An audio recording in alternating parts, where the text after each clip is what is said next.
Okey, sebenarnya di dalam tajuk ini terdapat 3 tajuk yang perlu kita cover, iaitu banner, frame dan menu.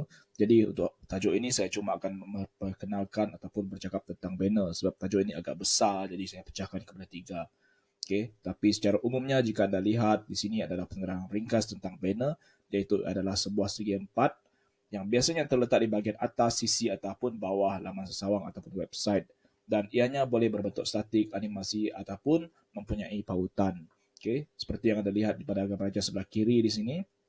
Okay, banner biasanya terletak pada bahagian atas, okay, di sisi ini kadang-kadang ataupun di bahagian bawah. Kedudukannya adalah mengikut cita rasa pemprogram ataupun pengatur cara. Jadi jika anda lihat pada gambar raja di sini diterangkan dengan lebih baik, ini adalah daripada buku teks. Anda lihat bagaimana banner tersebut terletak pada bahagian atas, banner Kementerian Pendidikan Malaysia, ini laman web lama mereka, dan anda lihat menu dan anda lihat frame di bahagian bawah. Okey, jadi bagaimana untuk menghasilkan sebuah banner? Yang pertama adalah anda perlu pergi kepada website, okay, moi.gov.my. Okay, di sini sebenarnya dia meminta anda untuk memuat turun logo Kementerian Pelajaran Malaysia. Anda boleh memuat turun apa-apa saja gambar yang anda nak, okay, tetapi boleh digunakan gambar-gambar yang anda ada dalam komputer.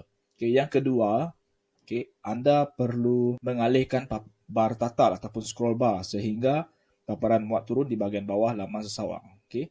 Bahagian ini bagi saya langkah yang pertama dan kedua ini tidak berapa penting lah. Sebab bahagian pertama dan kedua ini cuma memberitahu anda bagaimana untuk mendapatkan image ataupun grafik banner pada laman sesawang Kementerian Pelajaran Malaysia. Laman sesawang Kementerian Pelajaran Malaysia kini telah berubah dan tidak lagi serupa ini.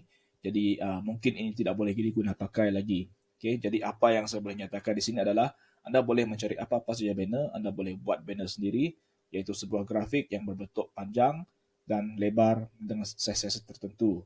Okay, ataupun menggunakan logo dan sebagainya, gambar pun boleh.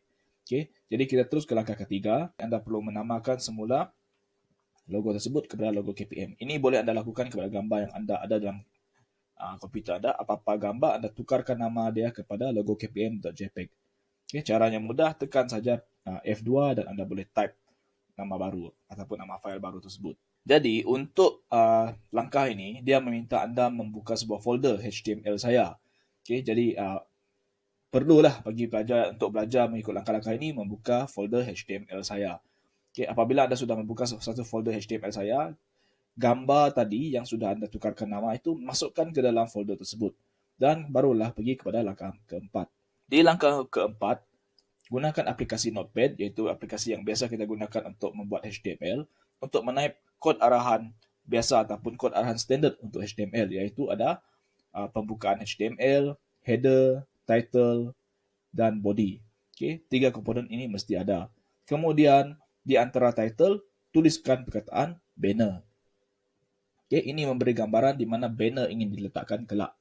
Okay, selepas itu, langkah keenam yang perlu anda ikuti adalah untuk memasukkan tag HTML untuk banner, iaitu banner seperti yang anda lihat di sini.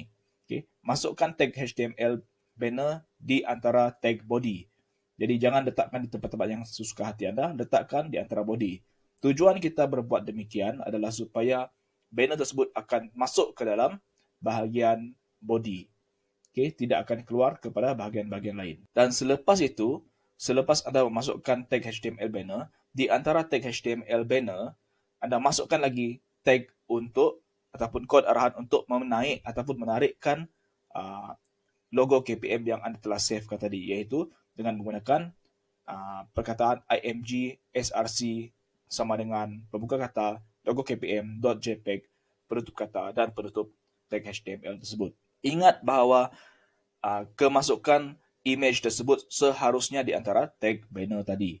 Dan selepas anda berbuat demikian, anda perlu savekan file ataupun kod HTML yang anda telah type, okay, dalam bentuk HTML dan berikan dokumen itu namanya banner.html. Kemudian tekankan save. Okay, apabila anda buka folder tersebut, okay, folder HTML, dan anda klikkan banner HTML, anda akan melihat akan terpampanglah logo KPM ataupun gambar-gambar yang anda sudah pilih tadi di layar web anda seperti yang anda lihat pada nombor 9 ini. Okay, saya harap bahawa penerangan ini agak jelas, anda boleh baca dalam buku teks muka surat 122 dan 123 untuk lebih penerangan lebih lanjut. Tetapi bagi saya, perkara ini mudah saja. Anda cuma perlu mengikuti langkah demi langkah untuk menghasilkan sebuah banner.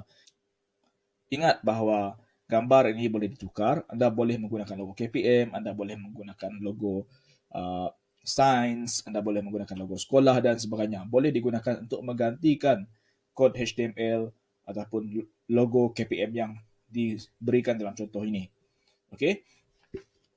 Dan satu lagi yang perlu saya ingatkan adalah anda perlu faham bahawa untuk kad arahan memasukkan gambar, okay, kita menggunakan kod arahan ini.